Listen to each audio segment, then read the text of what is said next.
Welcome to Fear and Greed Sunday feature. I'm Michael Thompson. Every weekend, we like to give you some good Sunday listening, and typically that means going back into the Fear and Greed vault, into the archive, and pulling out an interview that you may not have heard, potentially not for a few years. Now, earlier this week, we talked about Jayne Hrdlicka's announcement that she'd be stepping down as CEO of Virgin Australia after 4 years in the top job. Virgin was, of course, purchased out of administration by Bain Capital during the COVID-19 pandemic. And what an enormous job Jayne Hrdlicka had, essentially rebuilding a whole airline. And that was when we spoke to her, 1 year into the rebuild. So this interview comes from November of 2021 with Jayne Hrdlicka from Virgin Australia. It is a cracker. Enjoy. Welcome to the Fear and Greed Daily Interview. I'm Sean Aylmer. The pandemic hit the travel sector harder than most. With borders closed and all travel stopping almost instantly, the impact on Virgin Australia was particularly severe. In April last year, the airline entered voluntary administration, owing almost $7 billion to more than 12,000 creditors. It then became the first airline in Australian history to exit voluntary administration following its sale to Bain Capital. Now, as state and international borders reopen, the challenge will be to re-establish the airline's place in an extremely competitive industry. Jayne Hrdlicka took over as Chief Executive of Virgin Australia in November last year and is my guest this morning. Jayne, welcome to Fear and Greed. Thanks. It's a pleasure to be here this morning. So how have you done it, Jayne? How have you handled the last 12 months? Wow, what a crazy time. Well, look, Sean, it has been a crazy time, and it's been a crazy time for everybody in Australia. So, we've all been working through the implications of border closures and implications of lockdowns in various communities, and it's been up and down for everyone. And so it has impacted our industry more than most, but it has been up and down for everyone, and we're just super conscious of that.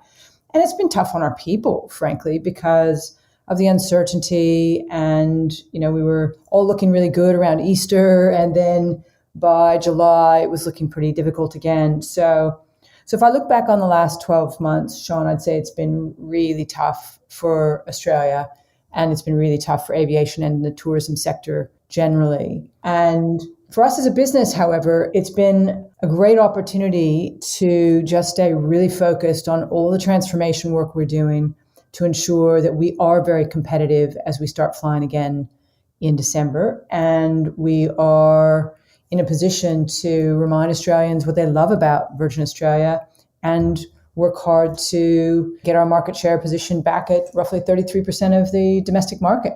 Okay, so just before we get onto that, as a CEO, though, running a business which was hit so hard by the pandemic, personally, what was it that you came to work every day? What were you thinking about? In your mindset, was it kind of getting through the day? Was it actually the people? What was it that you really focused on?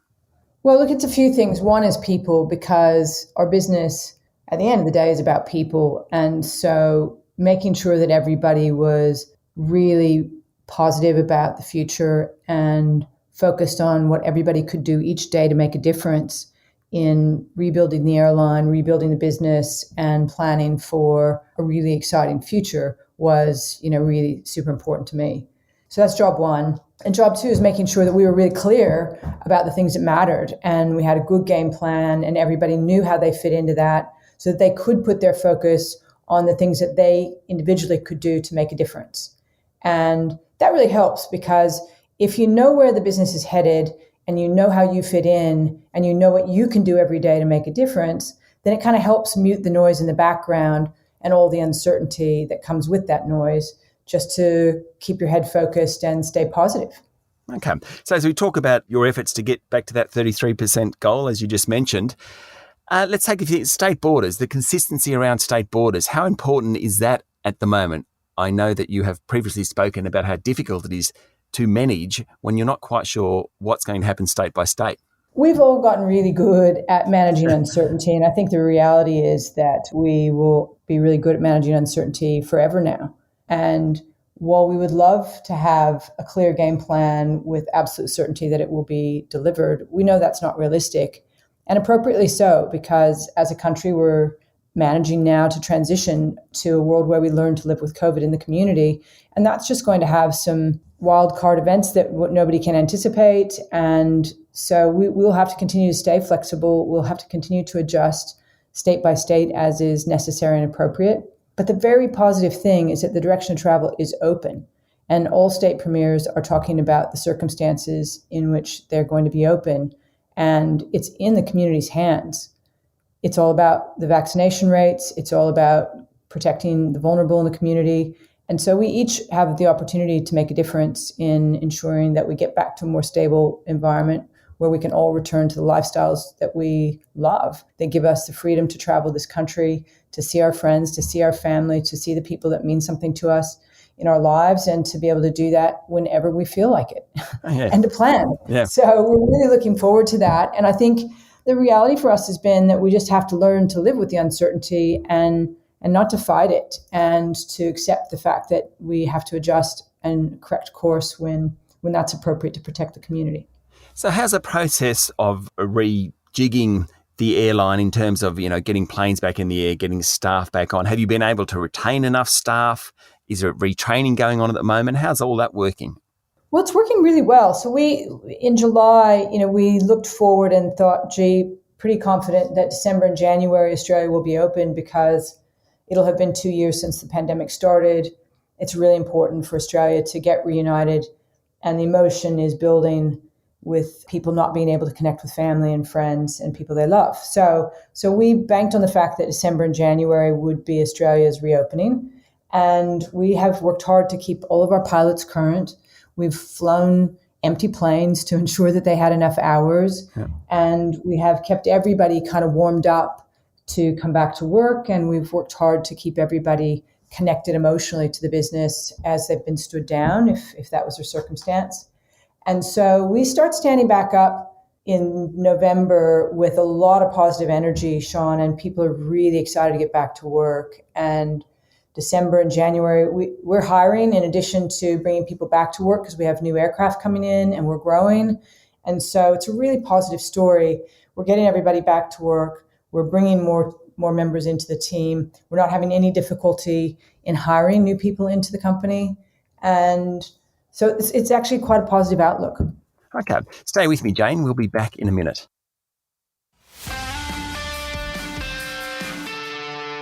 I'm speaking to Jayne Hrdlicka, CEO of Virgin Australia. So tell us about the new Virgin Australia, what we can expect, because most of us haven't been on a Virgin flight since I went through voluntary administration. I mean, what position does it occupy at the moment, and how different will it be next time I jump on a plane? Well, Virgin Australia won't feel that different to most people. The most important part of Virgin Australia has always been our people, has always been their passion to serve and make a difference in our guests' lives and make sure that the experience that they have flying with us is a special one. And nothing's changed with respect to that. In fact, there's a lot more passion, a lot more energy than there's ever been, with people just really excited to welcome our guests back. And so that's the core of the core for us. And then on top of that, our guests can expect from us extraordinary value. We have our lounges, we have our frequent flyer program, we have the most number of seating options that you can find in Australia, economy, extra legroom economy, business class. You can buy a seat with only a bag if you'd like. We've just created an environment with lots of choice and great value for every one of those choices. And that's what you can count on from Virgin Australia. Amazing service and unbelievable value. It's a very competitive market, and we've spoken a lot about that, obviously with a very big player in the market, but also some new players as well, particularly in the Sydney-Melbourne route. What do you think will happen around prices? Well, I think we're, as an industry, rebuilding consumer interest in travel. So I think prices are going to be really sharp for some time to come. And the entire tourism sector has a job to do in rebuilding demand to certain destinations and making sure that our guests love being out and traveling again. And so I do think prices are going to be great for some time. And I do think the entire tourism ecosystem is going to work pretty hard to ensure that not only do you have a great experience this trip, but you're going to want to take the next one as soon as possible. Yeah. And I think it's going to be a great time for consumers. They'll be spoiled for choice. They'll have lots of opportunity to travel because it's going to be very affordable. And that's fantastic. It's just what the industry needs. It's what the Australian economy needs. And it's good for everyone. What about your goals in terms of domestic share and international share? Well, our domestic share goal is clear, and that's 33%.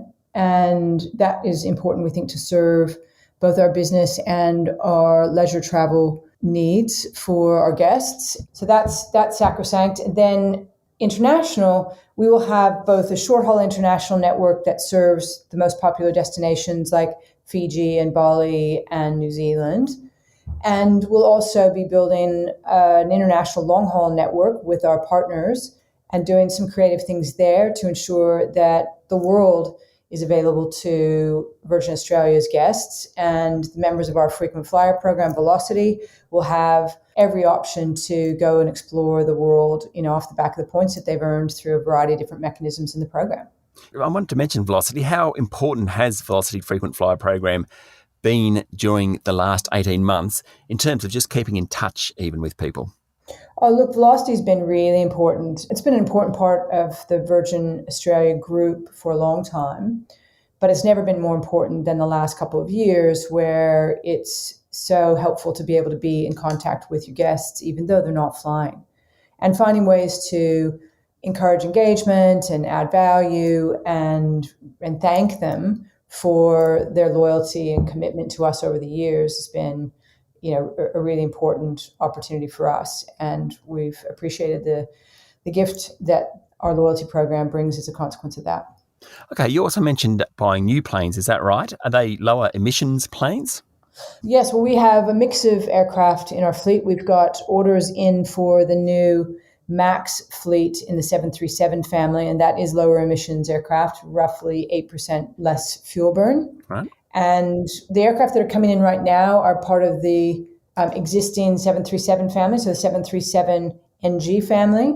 And that is as a consequence of just availability and getting aircraft capacity in as fast as we possibly can. The MAX aircraft start to arrive in 2023. And we've got new aircraft arriving to enable us to deliver on our 33% domestic market share and to deliver on our short-haul international ambitions and to appropriately serve the broader Australian market. And do you have an emissions reduction target? We are very committed to net zero carbon emissions by 2050, as is the aviation industry. Yep. As a company, we've been very focused on sustainable aviation fuels as a part of the solution for some time. In 2018, we were the first Australian airline to fly in Australia with sustainable aviation fuels, and that was a really important marker for us. But the solution is a solution that requires not only change to the fuel source that we use, but also continuing to invest in next generation aircraft that burn less fuel, Yep. to make sure that everything we do on the ground is as carbon efficient as it can be, to look at creative ways to offset, because there will probably always be a residual that we're stuck with, given the nature of our industry. So there are lots of different levers, Sean, that we need to focus on to ensure not only that we deliver by 2050 on net zero, but that we're on a really strong path and we can start to see a difference over the course of the next decade. Jayne, you've been in the job for 12 months. Have you enjoyed it? Has it been what you thought it would be? Has it been harder? Well, look, it's been more fun and harder than I could possibly imagine. Probably good. That's probably good. Yeah, look, it's actually been great. This is such a phenomenal company with a special brand that we all feel strongly about making sure that it has a legacy for decades to come. We feel very privileged to have the opportunity to work at Virgin Australia. We have an amazing team from the front line all the way through the business. And the culture is a very special culture that both Richard Branson and Brett Godfrey in the very beginning of our history as a company worked hard to establish. And we're working hard now to ensure that we are feeding and watering the culture, and we are investing to ensure that every new person who comes into the company is a really important part of that culture and helps keep it alive and strong. Has it been easier not being listed? A lot easier not being listed. Because we're just focused on making sure that we get the business rebuilt as fast as we can, that we get costs out and get our unit costs down to a very competitive position, and improving the customer experience every single day, and investing in technology. And we're able to invest at a time when revenue was very thin. Yep. And we don't have the same same challenges of trying to meet market obligations, et cetera. We're just focused on building a great business for the long term. And Bain Capital have been fantastic partners for us and have ensured that we have the investment capital that we need to catch up on some things that we're just falling behind on and to deliver, pretty fast-paced transformation, which we're really grateful for. Yeah, I think we travellers love the fact that we have a competitive airline industry because it wouldn't be good for us if we didn't. Now, Jayne, I just want to mention you're also chair of Tennis Australia. Clearly, you don't mind a fight because the current stance on player vaccinations is causing lots of news, and that's only a couple of months away. How do you handle really big job? I mean, I don't know how you handle one job as CEO, but also chairing Tennis Australia, and particularly around this time of the year where it's such a big issue. How do you do it all? Well, look, Tennis Australia is an extraordinary organization, and we're led by a very capable and exceptional CEO in Craig Tiley. And that makes all the difference as a chair. If you've got a very strong CEO and a very strong board and a great leadership team that sits underneath the CEO, it's actually a team effort, and it means that it's very manageable. And so I love the relationship that I have with Craig Tiley, and we've got a board that works really collaboratively in support of our strategy and navigating through some of these really tough issues. And so it's actually a lot of fun. So I find it a nice complement to my day job, which is obviously tough.